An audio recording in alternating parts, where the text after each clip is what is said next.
Hindi sinasadyang nalaman ng babae. Sariling yaya, pagmamaneho ng isang marangyang kotse na nagkakahalaga ng daan-daang libo. Remember, ngayon lang nakita si Yaya na mahaba ang kuko. Sa pagtatapon ng basura ay bakas din sa mukha ni Yaya ang disgusto. Hinala ng dalaga, ang Yaya ay artistang inupahan ng kanyang nobyo sa mataas na halaga. Upang malaman ang katotohanan ng bagay, pagkatapos ay sadyang itinapon ng babae ang palayok ng bulaklak sa ibaba. Nahulog sa marangyang sasakyan ng kanyang kasintahan. Pinalayas ng dalaga ang kanyang kasintahan sa pagsasabing may nakasira sa kanyang sasakyan. Pagkatapos ay pumunta ang babae sa silid-aklatan na hindi siya pinapasok ng kanyang kasintahan. Sa hindi inaasahan, pagkatapos buksan ng computer ng kanyang kasintahan lalaki. Saglit na natigilan ng dalaga. Itong lalaking ito, hindi ko naman boyfriend. Lumalabas, 1 buwan na ang nakalipas. Aksidenteng nadulas ang babae at nahulog sa bangin habang umaakyat sa bundok. Pagkagising, habang ang dalaga ay nagpupumilit na umakyat sa matarik na bangin. Saktong oras, isang kakaibang lalaking dumaan ang nagalok ng kanyang tulong. Sa hindi inaasahan, pagkarating, kabilang panig, ngunit tinawag niya ang kanyang pangalan ng may pag-aalala at pagkabalisa. Sa sandaling ito, nagtanong ang babaeng puno ng pagdududa. Noon ko lang napagtanto na nahulog ako sa bangin. Pagkawala ng memorya dahil sa malubhang pinsala sa ulo. Kahit ang pinakamamahal kong kasintahan lalaki, tuluyan na ding nakalimutan. Pagkatapos ay agad na naniwala ang babae nang walang pag-aalinlangan at sumunod. Umuwi ang kasintahan sa mapayapa at pahingahang kalagayan. Gayunpaman, sa panahong ito ng pahinga, babae hindi lang gabi-gabi, patuloy na nagkakaroon ng mga bangungot tungkol sa pagkahulog sa isang bangin. Bukod dito, gabi-gabi umaalis ang kasintahan pagkatapos makatulog ang babae. Paghintay hanggang umaga, ngunit muli siyang lumapit sa babae ng mahinahon. Ang lahat ng ito ay hindi makatwiran. Ang ika-6 na pakiramdam ng isang babae ay nagsasabi sa kanyang sarili. Dapat may mali sa kabilang partido. Babae humugot ng lakas ng loob. Gusto kong itanong kung nasaan ang kasintahan lalaki ko sa gabi. Ngunit biglang nagring ang telepono ng kabilang partido. Matakpan ng tren ng pag-iisip. Pinapanood ng kanyang kasintahan lalaki na mabilis na kinuha ang kanyang telepono at ibinaba ang tawag. At kausapin ng dalaga na parang walang nangyari. Panliligalig na tawag lang. Ang eksenang ito ay gumagawa ng mga babae. Tiyak na ang iyong kasintahan ay nagkakaroon ng isang relasyon sa labas ng kasal sa isang ikatlong tao. Kaya naman labis na naghinala at nag-aalala ang dalaga. Sabihin sa aking kasintahan lalaki ang tungkol sa aking matagal na pagkalito. Ano ang nangyayari sa iyong maliit na ulo? Kailangan mong magpahinga ngayon. Natatakot akong maapektuhan ka ng posisyon ko sa pagtulog. Phone. Well, ito ay talagang isang panliligalig na tawag. Akala ko. Nitong mga nakaraang araw, nahihirapan si Ching Ching. Kasalanan ko lahat, pinapaisip kita. Iniisip ng babae na kinasusuklaman siya ng boyfriend dahil sa pinsala sa binti. Taos-pusong paliwanag ng kabilang partido. Mabilis na pinawi ng dalaga ang haka-haka sa kanyang puso. Gayunpaman, hindi niya nakita ang makahulugang mga mata ng kanyang nobyo. Isang mainit na larawan ng matamis na pagsasama ng dalawa sa hinaharap. Ito rin ang naging dahilan upang unti-unti niyang i-relax ang kanyang pagbabantay sa kanyang nobyo. Wala akong naisip na tawag sa telepono mula sa delivery man ngayon. Ngunit muli niyang pinutol ang kanyang magandang pantasya. Ito ay lumiliko. Ang isang babae ay magpapadala ng isang palumpo ng mga bulaklak sa kanyang kasintahan bawat buwan. Ngunit sa pagkakataong ito nang maghatid ng mga bulaklak ang delivery man. Ngunit hindi maaaring kumatok sa pinto. Tinawag ng kabilang partido ang babae. Tanungin kung binago ang contact address. Biglang natauhan ng babae. Ang taong nasa harapan ko ay malamang na hindi ko tunay na kasintahan. Kaya pilit itinago ng dalaga ang kanyang pagkabalisa. Tanungin ang kabilang panig. Nasaan ang address sa bibig ng delivery man?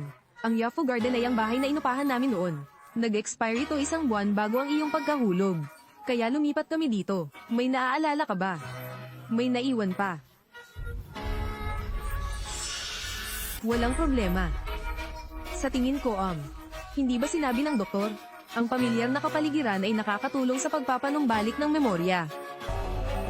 Ayokong mapagod ka ng sobra. Huwag kang mag-alala. Kahit anong mangyari, lagi kitang makakasama. Maaaring tumingin sa dingding. Ang dingding ay natatakpan ng mga larawan ng aking sarili lamang. Naghihinala pa rin ang mga babae. Dahil magkasintahan ng dalawa, bakit sa bahay? Walang kahit isang intimate photo nilang dalawa. Muling nag-alinlangan ng babae sa malalim na pagmamahal ng nobyo sa kanyang paningin. Hindi naisip ang susunod na araw. Biglang babaeng yaya sa bahay. Gawin ang dalaga sa malalim na pag-iisip. Ching Ching, hindi mo ba ako nakikilala? Hiniling mo sa akin na maglinis. Kilala mo ba ako? Pasensya na po, Tita Lin. Si Ching Ching ay nasugatan kanina. Nawalan ng memorya. Kahit ako, nakalimutan din ng babaeng yun. Ching Ching, si Tita Lin ang panlinis na ginamit mo sa loob ng maraming taon. Sinabi mo na nag-aalala ka tungkol sa mga bagay sa bahay nang linisin ito ng mga estranghero. Oo, Ching Ching. Dati, habang nasa Yauco Garden, lagi naman akong naglilinis. Ngayon ay isang mapagmalasakit at maisla na tao tulad ni Xiao Shu. Hindi masyado. Kailangan mo siyang pahalagahan. Ang Ching Ching ang aking pagpapala, ngunit nagulat ang babae nang makitang. Hindi lang nagmanicure si Yaya. Isa pa, ang Yaya ay nagmaneho din ng kotse na hindi bagay sa kanyang katayuan. Mamahaling sasakyan para magtrabaho.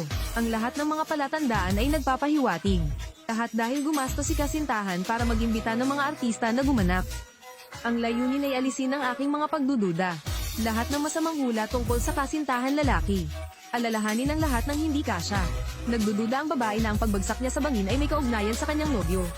Kaya't sadyang binasag ng dalaga ang mamahaling sasakyan ng kanyang kasintahan gamit ang isang palayok ng bulaklak. Iloko ang nobyo na bumaba. Pagkatapos ay ang babae, tahimik na pumunta sa study room na hindi ko pa napupuntahan. Gayunpaman, ang batang babae ay hindi nakakuha ng anumang mga pahiwatig mula sa computer ng kanyang kasintahan. Ang lahat ng ebidensya ay nagpapatunay. Ang sarili kong pagkahulog sa bangin ay hindi sinasadya. Ang babaeng hindi sumusuko, ngunit muli niyang natuklasan ng isang nakakagulat na sikreto ng kanyang kasintahan lalaki. Kasintahan lalaki, bilang tagapagmana ng sikat na chaebol group sa lungsod na ito. Siya sa public media, pero hindi niya inamin na may girlfriend siya.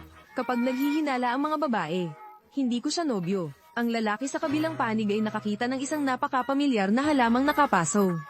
Pagkatapos ay maunawaan ng lahat, kaya binilisan niya ang takbo ng pag-uwi. Gayunpaman, isang babaeng may hindi maginhawang mga binti at paa, upang hindi makita ng kabilang partido ang kapintasan. Sa desperasyon, tumalon ng dalaga pababa ng hagdan. Humiga sa tabi ng wheelchair. Pagdating ng lalaki, nagsisinungaling ang babaeng iyon. Matagal ko na siyang hindi nakikita. Nagmamadali, aksidenteng nahulog ang dalaga sa kanyang wheelchair. Kinakabahang inaliw ng lalaki ang dalaga. Huwag kumilos ng walang pahintulot sa hinaharap. Matapos aliwin ng babae, iniwan niya ang babae sa labas para hintayin siyang maligo. Ngunit ang pag-usisa ay nagtutulak sa mga kababaihan. Suriin ang telepono ng lalaki. Umanap ng ebidensya. Parang naalala ko yung password.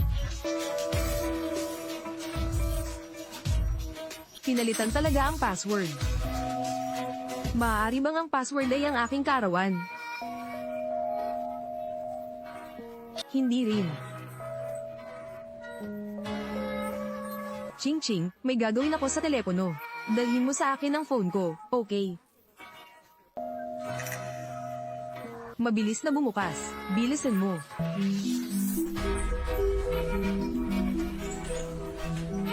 Ano ang gagawin? Hindi ko pa rin ito malutas. Sa wakas nalutas na.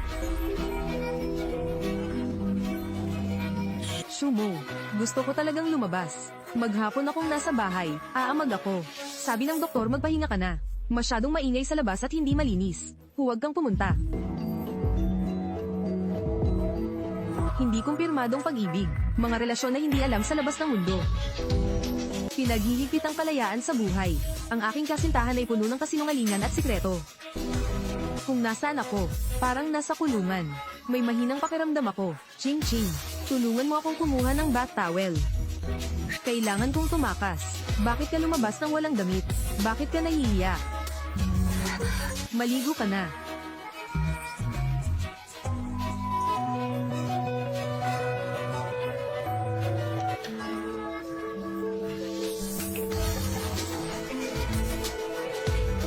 Joe Ching Ching. Bakit nakalak itong pinto?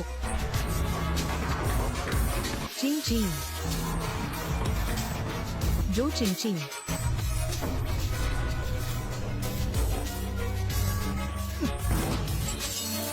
Ching Ching. Ching Ching.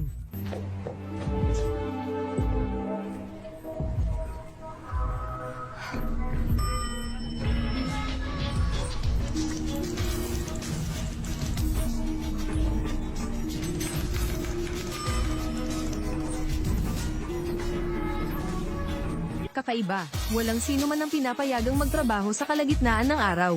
Huminto ang elevator sa bawat palapag.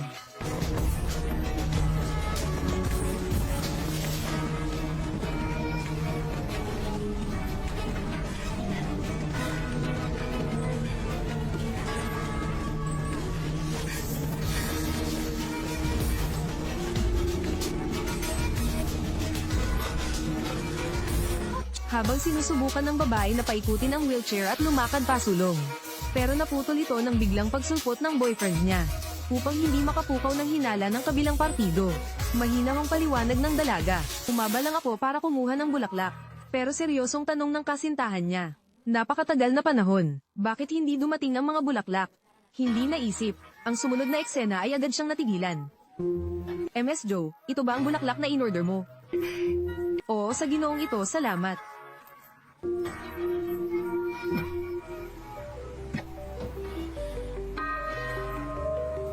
Ano ang problema? Shumo, hindi ka ba komportable? Ayos lang. Bumalik na tayo. May mali. Allergic siya. Paano ko? Nagpapadala ng bulaklak sa boyfriend ko na allergic sa pollen. Mukhang tama ang hula ko. Hindi ko talaga boyfriend ang lalaking ito.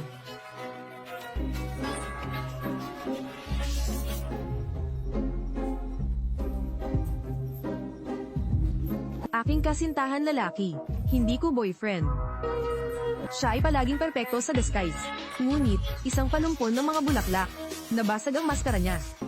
Ching-ching, nasugatan ang iyong baga. Napakaraming bulaklak sa bahay. Masama para sa iyong kalusugan. Parang hindi naman. Maganda ang pakiramdam ko kapag nakikita ko ang mga bulaklak na ito. Maganda ang mood ko. Malusog ako. Lagi mo akong ikinukulong sa bahay. Gusto ko ang mga bulaklak na ito. Matutulungan nila akong mawala ang pagkabagot. Parang mas seryoso ang lamig. Gusto mo bang samahan kita sa ospital? Okay lang. Hindi. Maliit na problema. Pakisubukan ng bulaklak. Hawakan ang bulaklak na iyon. Hindi naglakas loob si Shumo na paalisin ako sa kanyang paningin. Tapos hahayaan ko din siyang hindi makaalis sa paningin ko. Ang mga taong may allergy ay dapat talagang magtago ng pang-emerhensyang gamot sa bahay. Natatakot si Shumo na malaman kong may allergy siya. Gamot. Hindi ilalagay sa maliwanag na bahagi.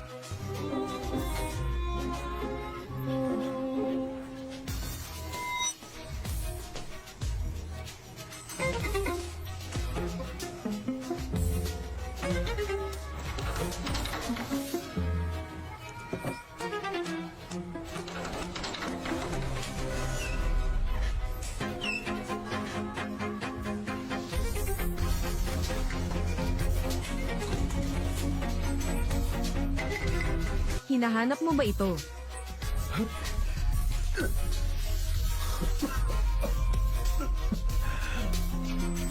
Bakit ako biglang tumayo? Salamat sa iyo. Binibigyan mo ako ng magandang masahe araw-araw. Humidifier sa kwarto ngayong gabi. Nagdagdag ng maraming pollen.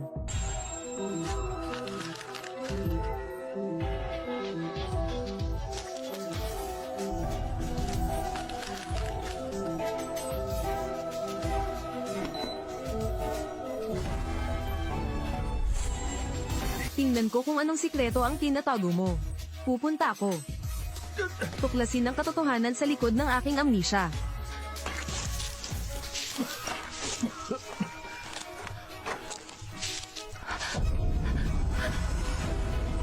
Shumo. Mas nakakatakot ka sa inaakala ko. Ching-ching, ano ang gagawin mo? Tumawag ako ng pulis. Ang dugo sa damit na ito ay dugo mo. Hindi dugo ng ibang tao. Totoo ba ang katotohanan gusto mong malaman? Hello 110 hello.